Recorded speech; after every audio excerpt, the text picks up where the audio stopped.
Pelayan-pelayan itu bisa berkelahi karena mereka lupa dirinya. Mereka itu semuanya adalah pelayan, bukan bos. Di tempat kerja ya iya. Kalau kita sebagai bos, kita bisa memberikan perintah kepada bawahan kita. Kenapa? Karena itu adalah strukturnya. Kalau mereka tidak kerjakan bagiannya, kita berhak untuk memberikan pecatan kepada mereka. Dalam review kerjaan mereka tidak bisa memberikan kurang rajin. Kenapa? Karena mereka digaji untuk bekerja. Tapi gereja berbeda. Semua kita itu adalah pelayan. Tidak ada yang lebih besar daripada yang lainnya. Dan sebab itu Yesus berkata, model yang aku berikan di dalam pelayanan adalah kamu hendaklah mengasihi satu sama lain dan melayani sebagai hamba, bukan sebagai bos. Dan kalau kita bisa menjadi pelayan, percaya pastilah, gereja kita pasti gereja yang aman, gereja yang pasti rukun, dan gereja yang akan menjadi gereja yang menjadi kesaksian yang baik kepada dunia. Nah, yang kedua, saudara, aplikasinya adalah di dalam kehidupan keluarga. Tahun ini bukan tahun yang baik untuk kami berdua, saya dan istri dalam pelayanan, karena ada 6 couple yang kami layani tahun ini. Dan tiga-tiganya, 2 sudah bercerai dan 1 sedang memikirkan untuk perceraian. Saya selalu berkata di dalam doa saya kepada Tuhan, Tuhan, kenapa Engkau tidak mau turun campur menghentikan perceraian? Lalu Tuhan tanya sama saya, coba periksa siapa yang salah dalam pernikahan. Apakah aku betul tidak mengasihi mereka? Tidak. Yang ditemukan adalah mereka berdua itu tidak mau saling mengasihi. Yang istri menuding-nuding tangannya, yang suami juga menuding-nuding tangannya. Dan saya temukan pernikahan yang gagal itu kuncinya sangat-sangat sederhana. Itu kepahitan.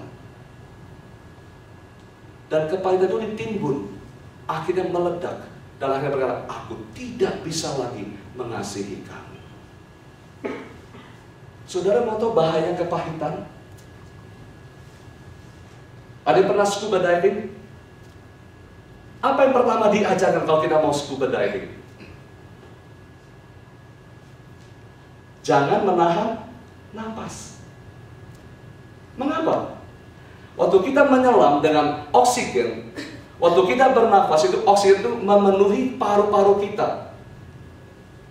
Dan kalau kita tahan napas, waktu kita mulai naik ke atas permukaan air, apa yang terjadi? Kalau kita menahan napas itu, udara yang ada di dalam paru-paru itu mengembang.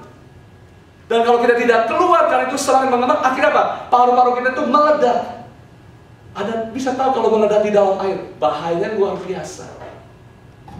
Itu kepahitan di dalam pernikahan. Kalau konflik tidak cepat diselesaikan di dalam pernikahan, percaya satu hari akan meledak luar biasa. Dan pernikahan kita itu akan sudah sukar diselamatkan kalau sampai ke sana. Jadi suami istri, kalau ada percekcokan, cepat selesaikan. Jangan waktu tidur saling membelakangi. Suami peluk saja istrinya. Mungkin pertama-tama dia, mungkin dia tempelin tangannya, that's okay. Peluk saja, elus kepalanya, elus badannya, kasih pijitan. Pasti 5 menit hatinya berubah total.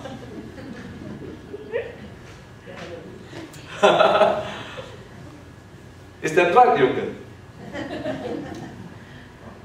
Istri juga sama. Kalau suaminya kelihatan tidak mau dengar, menggerutu, masuk ke ruang tamu, nonton TV, that's okay. Anda ke dapur, bikin kopi panas, bikin cookie, atau donat, atau sandwich, kasih, pasti dia nggak akan nolak.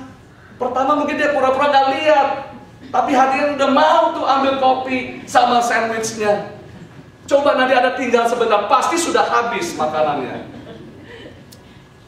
Jadi jangan kita menimbul kebencian. Konflik cepat diselesaikan. Kalau tidak, itu akan melahirkan kepahitan. Dan kepahitan itu seperti kalau kita menyelam ke dalam laut, itu dengan menahan napas dan paru-paru kita akan meledak.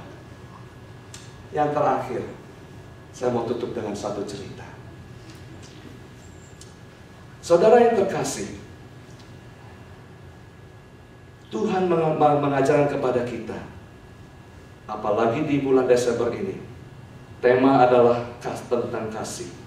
Marilah kita mulai pertama-tama di dalam kehidupan jemaat, dan yang kedua, marilah kita memulainya di dalam kehidupan keluarga kita. Dan kesaksian ini akan saya pakai untuk menutupi ibadah pada pagi ini. Ibu-ibu, kalau engkau mungkin ada baiknya juga ada siapkan tisu jas ini kisah Anda menangis. Karena saya akan baca satu cerita. Karena saya sendiri menangis habis baca cerita ini. Istri saya bilang, kok kamu cengeng sih? Tapi percaya, ceritanya akan menyentuh Anda. Dan juga buah itu untuk kita suami istri menguji ulang berapa dalam cinta kita untuk satu sama lain. Nama pasangan yang akan saya ceritakan adalah namanya David and Audrey.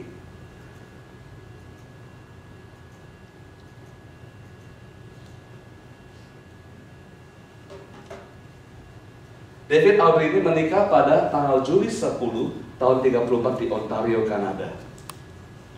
Dan 7 tahun kemudian, seperti banyaknya orang-orang Kanada atau orang-orang Amerika itu dipanggil untuk dinas militer karena Perang Dunia Kedua.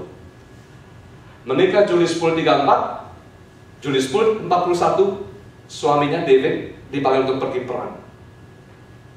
Dan ini adalah surat pertama yang David tulis kepada istrinya Audrey. Juli 10 itu dia berangkat, mereka ketemu terlebih dahulu di stasiun kereta api, dan sesudah itu David dengan tentara-tentara yang lainnya diangkut kapal laut untuk menuju ke Inggris. Sesudah mereka berpisah dari stasiun kereta api, David menulis kepada Audrey. Dan Anda mau baca ceritanya nanti lebih lanjut lagi, ada ke surat-surat David ini ada 300 lebih kepada istrinya. Jadi selama 3 tahun di medan perang, David itu setiap hari yang menulis surat kepada Audrey. Dan setiap surat itu ditulis dengan Dear Sweetheart.